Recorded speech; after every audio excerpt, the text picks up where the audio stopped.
Hello everyone, dear students, आज के इस वीडियो में हम कैपेसिटर पर बेस्ड कुछ न्यूमेरिकल क्वेश्चंस को सॉल्व करेंगे।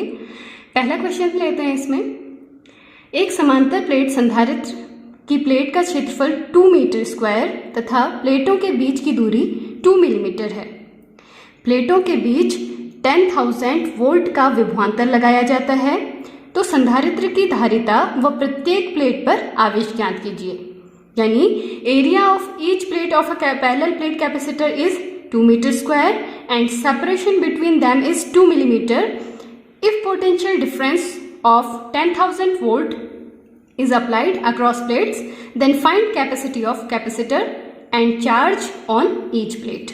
ठीक है, तो यहाँ पर इस क्वेश्चन में आपको क्या क्या चीजें दी गई हैं, सबसे पहले वो आपको जानना होगा। फिर उसके बाद आपको देखना होगा कि इसमें आपको क्या ज्ञात करना है, यानी क्या फाइंड आउट करना है। तो देखिए आपको क्या दिया है, इसमें प्लेट का क्षेत्रफल दिया है, यानी आपने समांतर प्लेट संधारित्र के बारे में पढ़ा होगा। प्रीवियस वीडियो में मैंने आपको बताया था। अगर वो वीडियो आपने नहीं देखा है तो मैं उसका लिंक आपको डिस्क्रिप्शन बॉक्स में प्रोवाइड करा दूंगी। उसमें आपको वहां पर कई सारे फॉर्मूले भी देखने को मिलेंगे। तो देखिए इस क्वेश्चन में दिया है कि जो पैरेलल प्लेट कैपेसिटर है उसकी हर प्लेट का क्षेत्रफल है 2 मीटर स्क्वायर, यानी area of plates is 2 metre square. ठीक है, ये चीज दी है। दूसरा दिया है प्लेटों के बीच की दूरी 2 मिलीमीटर है, तो दूरी यानी कि सेपरेशन जो था उनके बीच का वो लिख लेंगे हम इक्वल्स 2 मिलीमीटर। अब देखिए यहाँ पर ये क्वांटिटी मिलीमीटर में है, तो आप कभी भी कोई न्यूमेरिकल क्वेश्चन सॉल्व करते हैं तो उसमें सारी क्वांटिटीज आपकी एमकेएस सिस्टम में होनी चाहिए, यानी मीटर किलोग्राम सेकंड सिस्टम में होनी चाहिए। तो यहाँ पर देखिए ये इस अकॉर्डिंग ये मीटर में होना चाहिए था, लेकिन यह है मिलीमीटर में, तो आप इस मिलीमीटर को कन्वर्ट करेंगे मीटर में। तो 2 मिलीमीटर के प्लेस पर अब आप लिखेंगे 2 × 10⁻³ मीटर, क्योंकि आपको पता होगा कि 1 मिलीमीटर इक्वल्स होता है 10⁻³ मीटर। ठीक है, 1 मिलीमीटर में होते हैं 10⁻³ मीटर। ठीक है, 1 मीटर में 1000 मिलीमीटर होते हैं। ठीक है, तो इसी तरह से 1 मिलीमीटर में हो जाएंगे 1/1000, यानी कि 10⁻³ मीटर। ठीक है, और दूसरी चीज दी है आपको यहाँ पर विभवांतर। जो समांतर प्लेट संधारित्र है उसकी प्लेटों के अक्रॉस वोल्टेज या पोटेंशियल डिफरेंस है आपका 10,000 वोल्ट। ठीक है, ये चीज आपने लिख ली। अब आपको फाइंड आउट क्या करना है, आपको फाइंड आउट करना है संधारित्र की धारिता, यानी capacity of capacitor and charge on plates, यानी प्रत्येक प्लेट पर आवेश आपको ज्ञात करना है। ठीक है, तो फॉर्मूला इसमें आपको यूज करना होगा समांतर प्लेट संधारित्र की धारिता का। तो समांतर प्लेट संधारित्र की धारिता का फॉर्मूला C इक्वल्स होता है ε0A/d। ठीक है, जहां पर ε0 होती है निर्वात की वैद्युतशीलता, यानी परमिटिविटी ऑफ फ्री स्पेस। ठीक है, electrical permittivity of free space, और A होता है एरिया, D होता है उन दोनों प्लेट्स के बीच का सेपरेशन। तो यहाँ पर ये सारी वैल्यूज आप पुट अप कर दीजिए। ε0 की वैल्यू फिक्स होती है 8.86 × 10⁻12। यहाँ पर यूनिट्स हम अभी नहीं रख रहे हैं, सारी न्यूमेरिकल वैल्यूज पुट अप कर रहे हैं।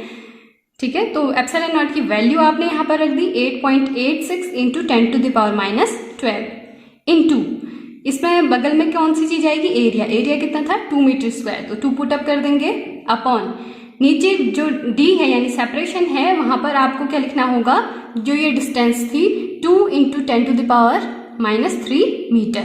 ठीक है, ये वैल्यू यहाँ पर रख देंगे। तो जब आप इसे सॉल्व करेंगे देखेंगे 2 से 2 कैंसिल आउट हो जाएगा। यहाँ पर 8.86 आपके पास रहेगा इंटू 10⁻12 ऊपर है। ठीक है, ये 10⁻³ ऊपर जाएगा तो ये 10⁻+3 बन जाएगा। ठीक है, और -12 + 3 जो पावर्स होंगी वो आपस में सब्ट्रैक्ट होंगी और आपके पास आएगी 10⁻⁹। तो आंसर हो जाएगा 8.86 × 10⁻⁹ फैरेड। क्वेश्चन को सॉल्व करने के बाद लास्ट में आपको उस फिजिकल क्वांटिटी की यूनिट लिखना भी बहुत जरूरी है। नेक्स्ट बात करते हैं, आपको ज्ञात करना है हर प्लेट पर आवेश कितना होगा।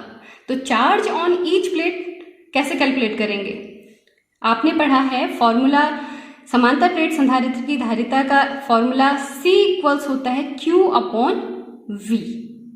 ठीक है, मेनली जो कैपेसिटी का फॉर्मूला होता है, कैपेसिटी का फॉर्मूला क्या कहता है, C = Q/V। यानी जब भी आप किसी कैपेसिटर को चार्ज Q देते हैं और उसके अक्रॉस वोल्टेज अगर V बढ़ जाता है तो तब उसकी कैपेसिटी होती है C, ठीक है, और C इक्वल्स होता है Q अपॉन V। तो यहाँ से Q इक्वल्स आ जाएगा C इंटू V। तो यहाँ पर आप वैल्यूज पुटअप कर लेंगे। C की वैल्यू यहाँ पर जो हमने अभी फाइंड आउट की थी 8.86 इंटू 10⁻⁹ इंटू V, यानी पोटेंशियल डिफरेंस कितने का लगाया गया है यहाँ पर 10,000 वोल्ट का, ठीक है, 10,000 वोल्ट ये यहाँ पर पुटअप करेंगे, ठीक है। तो आपके पास आंसर कितना आएगा यहाँ पर देखिए 8.86 तो ऐसे ही आ जाएगा इंटू यहाँ पर ये जो 10 की पावर कितनी है ये लिखेंगे 1 2 3 4, 10 टू द पावर 4 है ये 10 टू द पावर 4 है और ये 10 टू द पावर -9 है। तो पावर्स आपस में ऐड होंगी तो -9 प्लस 4 होगा, तो रिजल्ट आएगा 10 टू द पावर -5। तो यहाँ पर कैपेसिटर की ईच प्लेट पर जो चार्ज होगा Q that will be equal to 8.86 into 10 to the power -5 coulomb, ठीक है। तो ये इस क्वेश्चन फर्स्ट का सॉल्यूशन था। इस तरह के क्वेश्चन आपको बनाने की कोशिश करनी चाहिए, यानी कि जब भी आप जो कॉन्सेप्ट पढ़ रहे हैं उस पर बेस्ड सिंपल से जो फॉर्मूले हैं उन पर जो न्यूमेरिकल क्वेश्चन हैं उन्हें आप सॉल्व कर लें तो एग्जाम में कभी कभी वो उस तरह के क्वेश्चन भी पूछे जाते हैं। अब नेक्स्ट क्वेश्चन पर चलते हैं। नेक्स्ट क्वेश्चन है यहाँ पर एक समांतर प्लेट संधारित्र 6 मिलीमीटर मोटी अभ्रक प्लेट से आंशिक रूप से भरा हुआ है।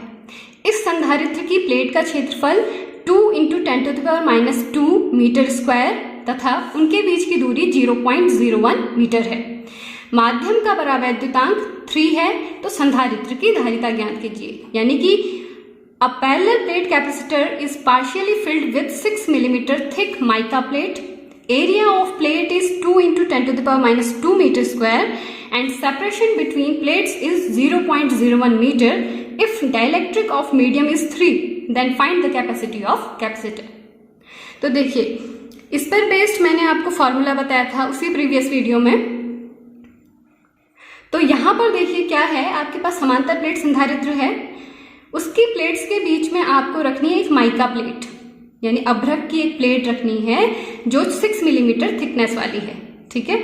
और फिर उसके बाद उसका आपको डाइलेक्ट्रिक कांस्टेंट भी दिया है, यानी परावैद्युतांक दिया है। तो आपको बताना है कि उस कैपेसिटर की कैपेसिटी क्या होगी, ठीक है। तो इस क्वेश्चन को कैसे सॉल्व करेंगे, देखिए सबसे पहले जो आपके पास अवेलेबल है चीजें उनको आप नोट करेंगे, जो न्यूमेरिकल वैल्यू आपको पता है उनको आप लिखेंगे। फिर उसके बाद देखेंगे कि आपको क्या फाइंड आउट करना है, फिर जो फाइंड आउट करना है उससे रिलेटेड फॉर्मूला हम ढूंढ के उस पर काम करेंगे, ठीक है। तो यहाँ पर दिया है हमें क्या आएगा, गिवन क्या है आपको, परावैद्युत पदार्थ यानी अभ्रक की मोटाई थिकनेस को T से डिनोट करेंगे और वो है आपकी 6 मिलीमीटर, ठीक है। मिलीमीटर को फिर से यहाँ पर मीटर में कन्वर्ट करेंगे और अभी बताया था मैंने आपको 1 मिलीमीटर इक्वल्स होता है 10 to the power -3 metre. Hence thickness will be equal to 6 into 10 to the power -3 metre. दूसरा दिया है इसमें प्लेट का क्षेत्रफल, area of plates A equals 2 into 10 to the power -2 metre square, ठीक है। दूसरी बात करें दूरी की, तो जो संधारित्र की प्लेट्स हैं, ठीक है, इसका एक छोटा सा यहाँ पर डायग्राम बना के मैं आपको दिखाऊं तो अगर समांतर प्लेट संधारित्र आपका ये है, हर प्लेट का एरिया यहाँ पर होता है कैपिटल A, दोनों के बीच का सेपरेशन होता है D, और यहाँ पर आप एक माइका प्लेट रख दो T थिकनेस वाली, ठीक है। तो पहली ये कैपेसिटर की पहली प्लेट है, ठीक है, ये वाली, और ये दूसरी प्लेट है। दोनों प्लेट्स के बीच का सेपरेशन D है और बीच में जो ये डाइलेक्ट्रिक रखा है माइका यानी अभ्रक, उसकी थिकनेस है T, ठीक है। तो दिया क्या है इसमें कि दूरी दी है 0.01 मीटर, इसको हम 10 टू द पावर -2 मीटर भी लिख सकते हैं, ठीक है। और इसके बाद इसमें ये चीज भी दी गई है कि माध्यम का परावैद्युतांक कितना होगा, dielectric constant of medium K equals 3, ये आपको दिया है, ठीक है। अब क्या कहता है इसमें ज्ञात क्या करना है आपको, फाइंड आउट क्या करना है, संधारित्र की धारिता यानी कैपेसिटी ऑफ दैट कैपेसिटर, ठीक है। तो इस पर बेस्ड फॉर्मूला मैंने आपको प्रीवियस वीडियो में बताया था, वो फॉर्मूला होता है C equals ε0 A D minus T bracket के अंदर 1 - 1 अपॉन K। ये तब समांतर प्लेट संधारित्र की धारिता का सूत्र है जब उसकी प्लेटों के बीच में T मोटाई का एक परावैद्युत पदार्थ रखा हो, ठीक है। तो यहाँ पर आप सारी चीज़ें पुटअप करेंगे, सारी न्यूमेरिकल वैल्यू यहाँ पर रखेंगे और आपको सॉल्यूशन मिल जाएगा। ठीक है, तो एप्सिलॉन नॉट क्या थी? निर्वात की यादृच्छिकता। तो यहाँ पर एप्सिलॉन नॉट की वैल्यू, न्यूमेरिकल वैल्यू रखेंगे 8.86 इंटू 10⁻12 इंटू एरिया था 2 इंटू 10⁻2 मीटर स्क्वायर, तो 2 इंटू 10⁻2 रख देंगे। डिनोमिनेटर में क्या आएगा? डी, डिस्टेंस कितनी थी? 10⁻2 मीटर, 10⁻2 माइनस टी क्या है यहाँ पर? 6 इंटू 10⁻3 मीटर, वो यहाँ पर रख दीजिए। ब्रैकेट के अंदर 1 माइनस 1 अपॉन के की वैल्यू है 3। ठीक है, ये वैल्यू पुटअप करने के बाद यहां पर देखिए जो ये c है ये इक्वल्स आ जाएगा 8.86 into 2 into 10 to the power को आप सॉल्व कर लीजिए तो ये आ जाएगा 10⁻14 अपॉन नीचे 10 टू द पावर -2 माइनस अंदर की क्वांटिटीज मैंने सॉल्व कर ली है यहाँ पर, तो यहाँ मिलेगा आपको 4 इंटू 10 टू द पावर -3। ठीक है, और ऊपर आप मल्टीप्लाई कर लेंगे चीज़ों को तो आपको मिल जाएगा 17.72 into 10 to the power -14 upon denominator में क्या करने वाले हैं अब हम इस साइड 10 टू द पावर -3 आपको दिख रहा है तो इसको भी 10 टू द पावर -3 में हम कन्वर्ट कर लेंगे ताकि हम जो क्वेश्चन है उसको इजीली सॉल्व कर पाएं। ठीक है, तो 10 टू द पावर -3 में इसको बदलने के लिए हमें क्या करना पड़ेगा? इसे 10 से मल्टीप्लाई करना पड़ेगा और 10 से डिवाइड करना होगा। तो 10 से मल्टीप्लाई और 10 से डिवाइड करने पर डिवाइड करेंगे तो 10 टू द पावर -2 बन जाएगा 10 टू द पावर -3 और मल्टीप्लाई भी किया था हमने 10 से, तो 10 इसके बगल में लिख लेंगे। ठीक है, तो यहाँ पर हमने क्या किया है 10 से मल्टीप्लाई किया इसको और 10 से ही डिवाइड कर दिया। तो 10 टू द पावर -3 आपका कॉमन आ जाएगा, ब्रैकेट के अंदर रह जाएगा 10 -4, तो वो आ जाएगा 6 इंटू 10 टू द पावर -3। ठीक है, डिनोमिनेटर में ये वैल्यू होगी। अब इसको जब आप सॉल्व करोगे तो आपको कैपेसिटी की वैल्यू मिलेगी 29.5 into 10 to the power -12 farad. अच्छा, इसको आप पीको फैरेड भी लिख सकते हैं, यानी इस कैपेसिटी को लिख सकते हैं C equals 29.5 pico farad PF, क्योंकि 1 पिको फैरेड इक्वल्स होता है 10 टू द पावर -12 फैरेड। ठीक है, अब बात करते हैं नेक्स्ट क्वेश्चन की, और ये जो नेक्स्ट क्वेश्चन है ये आपका एग्जाम में भी आया था 2017 समर में 5 मार्क्स का क्वेश्चन था। बहुत ही इजी क्वेश्चन है, अगर आपको कॉन्सेप्ट पता है और फॉर्मूले पता है तो न्यूमेरिकल क्वेश्चन आपके फिजिक्स में बहुत इजी हो जाते हैं। ठीक है, तो यहाँ पर देखिए आपको एक डायग्राम दिया है। ठीक है, डायग्राम में आपको बहुत सारे कैपेसिटर्स दिख रहे होंगे। ठीक है, ये कैपेसिटर का सिंबल होता है, मैंने प्रीवियस वीडियो में आपको बताया था। ठीक है, तो यहाँ पर 2 माइक्रोफैरेड का कैपेसिटर लगा है, यहाँ पर भी 2 माइक्रोफैरेड का कैपेसिटर लगा है, नीचे भी 2 माइक्रोफैरेड का कैपेसिटर लगा है। ठीक है, और बाहर 6 माइक्रोफैरेड का कैपेसिटर लगा है। इस पूरे कॉम्बिनेशन के अक्रॉस ए और बी टर्मिनल है, यानी यहाँ पर ए बिंदु है और यहाँ पर बी बिंदु है। ठीक है, तो क्वेश्चन क्या है? क्वेश्चन में कहता है कि यदि ए और बी पॉइंट के बीच 150 वोल्ट का विभवांतर है, ठीक है, इन दोनों पॉइंट के बीच में अगर आपका लगा हुआ है 150 वोल्ट का पोटेंशियल डिफरेंस, ठीक है, तो ये कहता है कि 6 माइक्रोफैरेड का जो आपका कैपेसिटर लगा है उसकी प्लेटों के बीच में पोटेंशियल डिफरेंस कितना होगा।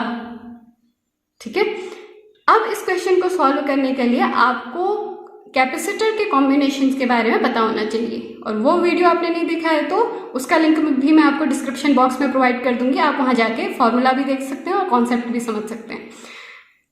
अब देखिए यहाँ पर 6 माइक्रोफैरेड के अक्रॉस आपको अगर वोल्टेज यानी पोटेंशियल डिफरेंस फाइंड आउट करना है तो सबसे पहले आप क्या करेंगे? सबसे पहले तो आपको ये जानना होगा कि इस पूरा ये जो सर्किट बना हुआ है इस पूरे सर्किट की इक्विवेलेंट कैपेसिटी कितनी होगी, यानी इस पूरे कॉम्बिनेशन की ये जो संयोजन बना रखा है यहाँ पर, कुछ कैपेसिटर आपके सीरीज में जुड़े हुए हैं, कुछ पैरेलल में जुड़े हुए हैं, तो इस पूरे कॉम्बिनेशन की तुल्यधारिता यानी इक्विवेलेंट कैपेसिटी कितनी है, सबसे पहले वो फाइंड आउट करेंगे। तो इसे फाइंड आउट करने के क्रम में सबसे पहली चीज आप यहाँ पर देखिए, ये जो ऊपर की लाइन में ये जो 2 कैपेसिटर हैं आपके, पहला कैपेसिटर है 2 माइक्रोफैरेड और ये दूसरा कैपेसिटर है 2 माइक्रोफैरेड। ये दोनों कैपेसिटर किस क्रम में जुड़े हुए हैं? ये दोनों कैपेसिटर आपके सीरीज में जुड़े हुए हैं, यानी श्रेणी क्रम में जुड़े हैं। देखिए पहले कैपेसिटर की दूसरी प्लेट दूसरे कैपेसिटर की पहली प्लेट से जुड़ी है और फिर दूसरे कैपेसिटर की दूसरी प्लेट आगे को बढ़ गई है। ठीक है, तो 2 माइक्रोफैरेड और 2 माइक्रोफैरेड किस में है, आपके श्रेणी क्रम में है। तो यहां पर हम लिख लेंगे चूंकि 2 माइक्रोफैरेड व 2 माइक्रोफैरेड श्रेणी क्रम में हैं अतः, यानी कि यहां पर ये दोनों किस में हैं, सीरीज में हैं। ठीक है, अतः इन दोनों कैपेसिटर की इक्विवेलेंट कैपेसिटी कितनी होगी, यानी इन दोनों कैपेसिटर की जगह पर अगर एक सिंगल कैपेसिटर रख दिया जाए तो वो कितने कैपेसिटर का हमें लेना पड़ेगा। ठीक है, उसके लिए आप क्या करेंगे, दो कैपेसिटर्स को जब हम श्रेणी क्रम में जोड़ते हैं तो उनकी तुल्य धारिता का आपको फॉर्मूला पता होना चाहिए। ठीक है, तो आपको पता होगा कि अगर एक कैपेसिटर की कैपेसिटी है C1, दूसरे कैपेसिटर की कैपेसिटी है C2 और दोनों सीरीज में जुड़े हैं तो इक्विवेलेंट कैपेसिटी 1/C इक्वल्स होती है 1/C1 प्लस 1/C2। ठीक है, तो यहां पर भी हम यही करेंगे। मान लिया जाए इन दोनों की इक्विवेलेंट कैपेसिटी आपकी होती है C डैश। ठीक है, तो यहां पर लिखेंगे 1/C डैश इक्वल्स 1/2 प्लस 1/2। इसे सॉल्व करेंगे तो आपके पास आ जाएगा 1। तो दिस इम्प्लाइज आपके पास C डैश कितना आ जाएगा, यहाँ पर 1 माइक्रोफैरेड। ठीक है, तो यहां पर आपने कौन सा फॉर्मूला लगाया वो लिख लेते हैं हम। चूंकि C1 व C2 श्रेणी क्रम में हो तो तुल्य धारिता यानी कि इक्विवेलेंट कैपेसिटी कितनी होती है वो लिख लेते हैं। यहां पर वो होती है 1/C equals 1/C1 plus 1/C2। तो देखिए यहां पर अब मैंने उन दोनों कैपेसिटर की जगह पर एक सिंगल कैपेसिटर रख दिया है, क्योंकि हमें उन दोनों कैपेसिटर की तुल्य धारिता पता चल गई थी। कितनी थी वो, 1 माइक्रोफैरेड। ठीक है, ये आपने यहाँ पर पुटअप कर दिया है। ठीक है, अब इसके नीचे वाले कैपेसिटर को देखिए जो 2 माइक्रोफैरेड का है। तो अगर आप इन दोनों कैपेसिटर को देखते हैं तो ध्यान से देखिएगा कि ये जो ऊपर वाला कैपेसिटर है इसकी पहली प्लेट और इस नीचे वाले कैपेसिटर की पहली प्लेट आपस में जुड़ी हुई हैं। ठीक है, यानी दोनों कैपेसिटर की पहली प्लेट्स आपस में कनेक्टेड हैं और ऐसे ही इन दोनों कैपेसिटर्स की दोनों दूसरी प्लेट्स आपस में कनेक्टेड हैं। आगे वाली फर्स्ट प्लेट्स आपस में कनेक्टेड हैं और पीछे वाली जो सेकंड प्लेट्स हैं वो आपस में कनेक्टेड हैं। तो ऐसा संयोजन क्या कहलाता है, आपका समांतर क्रम संयोजन यानी पैरेलल कॉम्बिनेशन। और पैरेलल कॉम्बिनेशन में आपको पता है कि अगर C1 व C2 समांतर क्रम में हो, ठीक है, समांतर क्रम में हो तब तुल्य धारिता कितनी होती है, तब तुल्य धारिता इक्विवेलेंट कैपेसिटी की वैल्यू वहां पर हो जाती है C equals C1 plus C2। ठीक है, तो यहां पर हम क्या लिखेंगे, चूंकि 1 माइक्रोफैरेड व 2 माइक्रोफैरेड समांतर क्रम में हैं, अतः समांतर क्रम में हैं, अतः क्या हो जाएगा यहाँ पर जो तुल्य धारिता होगी। ठीक है, तुल्य धारिता को अब मैं यहाँ पर डिनोट करती हूँ। पहले हमने C डैश लिया था, अब यहाँ पर हम ले लेते हैं C डबल डैश। ठीक है, तो C डबल डैश इक्वल्स हो जाएगा 1 प्लस 2 इक्वल्स कितना हो जाएगा 3 माइक्रोफैरेड। ठीक है, तो इन दोनों की इक्विवेलेंट कैपेसिटी कितनी आ गई आपकी 3 माइक्रोफैरेड। अब आप क्या करेंगे, फिर से मैं डायग्राम रिप्लेस कर रही हूँ। यहाँ पर 1 माइक्रोफैरेड और 2 माइक्रोफैरेड की इक्विवेलेंट कैपेसिटर लगा रही हूँ यहाँ पर, जो कि है 3 माइक्रोफैरेड का, 3 माइक्रोफैरेड का। और बाहर वाली लाइन पर आपके पास है एक दूसरा कैपेसिटर जो है 6 माइक्रोफैरेड का और टर्मिनल्स वही हैं A और B। ठीक है, इन दोनों के प्लेस पर 3 माइक्रोफैरेड लिख दिया और ये है 6 माइक्रोफैरेड। ठीक, अब इन दोनों टर्मिनल्स A और B के बीच देखते हैं ये दोनों कैपेसिटर कैसे जुड़े हैं। ये दोनों कैपेसिटर यहाँ पर जुड़े हैं आपके श्रेणी क्रम में यानी सीरीज में। तो आप फिर से लिखेंगे चूंकि 3 माइक्रोफैरेड व 6 माइक्रोफैरेड किसमें है, श्रेणी क्रम में है। ठीक है, श्रेणी क्रम में है, तब तुल्य धारिता कितनी होगी, तब इक्विवेलेंट कैपेसिटी जो होगी आपकी, अब सपोज मैं उसे डिनोट करूंगी C से। ठीक है, तो यहां पर मैं लिखूंगी फॉर्मूला, आपको पता है क्या होता है, 1/C equals 1/C1 plus 1/C2। तो यहाँ पर 1/C इक्वल्स आ जाएगा 1/3 प्लस 1/6। सॉल्व करते हैं, 6 आपका एलसीएम आ जाएगा यहाँ पर, 3 2 जा 6 प्लस 1 इक्वल्स 3/6 इक्वल्स हाफ। ठीक है, तो दिस इम्प्लाइज यहाँ पर जो तुल्य धारिता है C इक्वल्स वो कितना आ जाएगा आपके पास 2 माइक्रोफैरेड। ठीक है, तो कहने का मतलब है यहाँ पर फाइनली आपके पास जो तुल्य धारिता वाला कैपेसिटर निकला वो कितने का था, 2 माइक्रोफैरेड का। ठीक है, अब क्वेश्चन को जरा ध्यान में लाइएगा, क्वेश्चन में क्या पूछा गया है। क्वेश्चन में ये पूछा गया है कि ये जो 6 माइक्रोफैरेड वाला कैपेसिटर है उसकी प्लेट्स के अक्रॉस वोल्टेज कितना होगा। अब यहाँ पर ये लास्ट वाले डायग्राम को एक बार जरा ध्यान से देखिएगा, ये दोनों जिस समय आपके सीरीज में कनेक्टेड हैं, तो सीरीज कॉम्बिनेशन की आपको एक बात पता थी कि सीरीज कॉम्बिनेशन में आपका जो है चार्ज तो सेम होता है, यानी Q चार्ज जो यहाँ से भेजा जा रहा है वो इस टर्मिनल पर इस कैपेसिटर के लिए जितना होगा उतना ही इसके लिए भी होगा, लेकिन इसके अक्रॉस पोटेंशियल और इसके अक्रॉस पोटेंशियल क्या होगा, डिफरेंट होगा, अलग अलग होगा। ठीक है, तो हमें यहाँ पर सबसे पहले क्या जानने की जरूरत पड़ेगी, हमें ये जानना होगा कि इस सर्किट में आखिर इस टर्मिनल से कितना चार्ज आ रहा है, Q कितना है। ठीक है, तो सबसे पहले Q को निकाल लेते हैं। तो C तो आपके पास है 2 माइक्रोफैरेड और क्वेश्चन में कहा गया था कि जो A और B टर्मिनल है उनके बीच जो वोल्टेज पोटेंशियल डिफरेंस है वो है 150 वोल्ट का। तो यहाँ पर पोटेंशियल A और B के बीच कितने वोल्ट का है, 150 वोल्ट का। ठीक है, तो अब आपको एक फॉर्मूला पता है C इक्वल्स Q/V, तो इस फॉर्मूले का हम यूज करेंगे।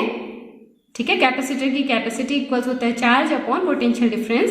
तो यहां से आप Q निकालेंगे, Q इक्वल्स आ जाएगा C इंटू V।